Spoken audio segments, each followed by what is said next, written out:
Hello दोस्तों, आप सभी का एक बार फिर से स्वागत है आपके अपने चैनल साई-फाई स्टडी चैनल।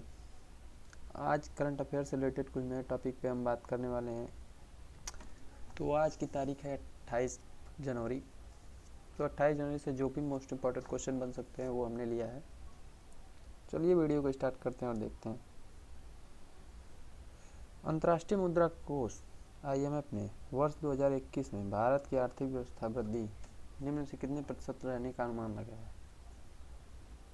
तो यह 11.5%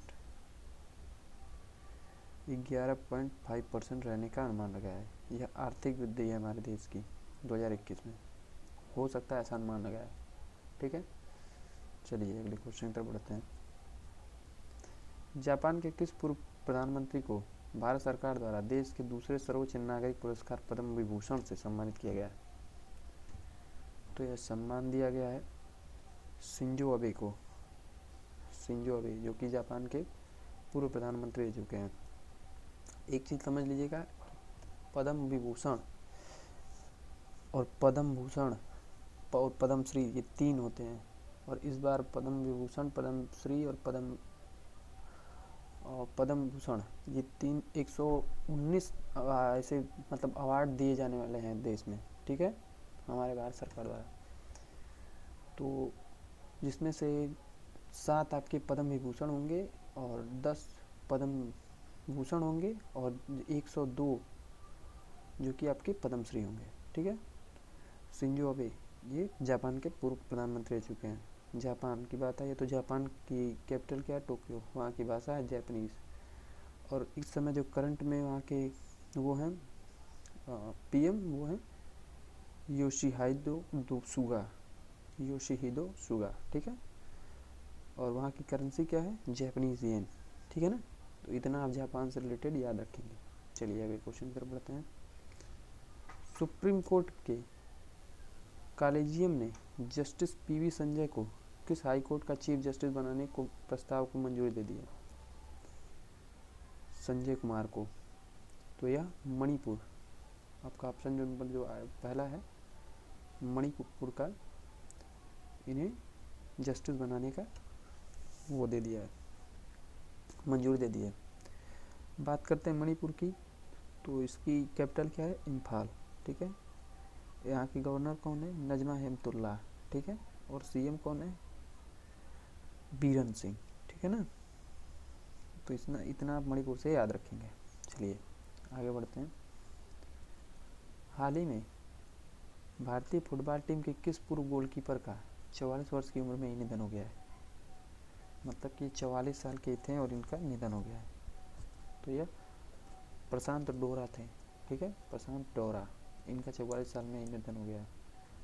और पहली बार यह थाईलैंड के खिलाफ अपना वो लिए थे, पहली बार मतलब एंट्री हुई थी इनकी खेल से स्टार्टिंग थाईलैंड के खिलाफ। ठीक है, चलिए अगले क्वेश्चन की तरफ बढ़ते हैं। स्पेन और किस देश ने हाल ही में 590 मेगावाट सौर ऊर्जा संयंत्र बनाने का समझौता हस्ताक्षर किया है? तो यह फ्रांस के साथ समझौता हुआ है, स्पेन का। फ्रांस इस समझौते में यह करीब 590 मेगावाट का सौर ऊर्जा संयंत्र करेंगे, जिसमें से जिससे इस प्लांट से होने वाले फायदे 3,75,000 लोगों को बिजली आपूर्ति होगी। ठीक है, तो बात करते हैं फ्रांस की। तो फ्रांस की कैपिटल क्या है? पेरिस। यहाँ की लैंग्वेज क्या है? फ्रेंच। ठीक है, वहाँ के प्रेसिडेंट कौन है? Emmanuel Macron. ठीक है, और PM कौन है? तो जीन कास्टेक्स हैं। ठीक है, इतना आप फ्रांस से याद रखेंगे। चलिए आगे बढ़ते हैं। राष्ट्रपति रामनाथ कोविंद ने कितने व्यक्तियों को जीवन रक्षा पदक श्रृंखला पुरस्कार 2020 प्रदान करने की मंजूरी दी है? तो यह करीब करीब 40 लोगों को इसके द्वारा सम्मानित किया जाएगा। ठीक है, चलिए आगे बढ़ते हैं। अंतर्राष्ट्रीय व शिक्षा दिवस निम्न में से किस दिन मनाया जाता है? तो यह 24 जनवरी को। ठीक है ना, 24 जनवरी को अंतर्राष्ट्रीय व शिक्षा दिवस मनाया गया है। इसी दिन एक और दिवस था, वो राष्ट्रीय बालिका दिवस था। ठीक है, अब राष्ट्रीय बालिका दिवस को एक चीज़ और जान सकते हैं उससे कि राष्ट्रीय बालिका दिवस के दिन ही उत्तराखंड में एक दिन के लिए CM बनाया गया था एक लड़की को। ठीक है, तो इतना आप याद रख सकते हैं। और उस लड़की का नाम क्या था, तो उस लड़की का नाम सृष्टि गोस्वामी था, जो उत्तराखंड की एक दिन की सीएम बनी थी। ठीक है, चलिए आगे बढ़ते हैं। अमेरिका में बाइडेन प्रशासन ने निम्न में से किस भारतवंशी को चीफ ऑफ स्टाफ के पद पर नियुक्त किया है? तो यह तारक शाह जो है, इन्हें भारत की तरफ से मतलब वहाँ पे चीफ ऑफ स्टाफ के रूप में नियुक्त किया गया है। ठीक है, चलिए अगले क्वेश्चन की तरफ बढ़ते हैं। भारतीय रिजर्व बैंक ने किस प्रकार वित्तीय संस्थानों के लिए 4 स्तरीय नियामक ढांचा प्रस्तावित किया है? आरबीआई जो कि भारत का बैंक है, आरबीआई गवर्नर इस टाइम कौन है? शक्तिकांत दास है।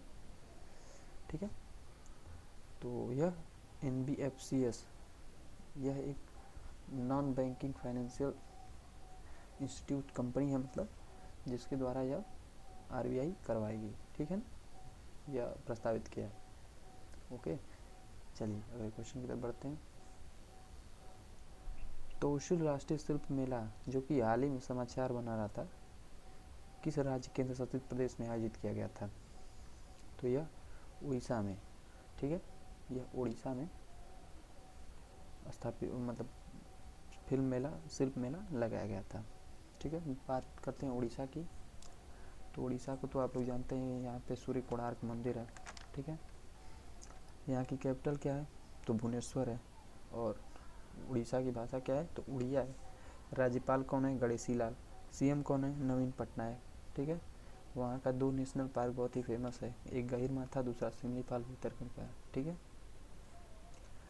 वहाँ पे महानदी हीराकुंड भी लगता है। ठीक है, और हाल ही में विश्व कप 2021 भी भुवनेश्वर में ही होने वाला था। पहली स्मार्ट सिटी कौन है? तो वो भुवनेश्वर है। ठीक है, तो इतना आप याद रखेंगे।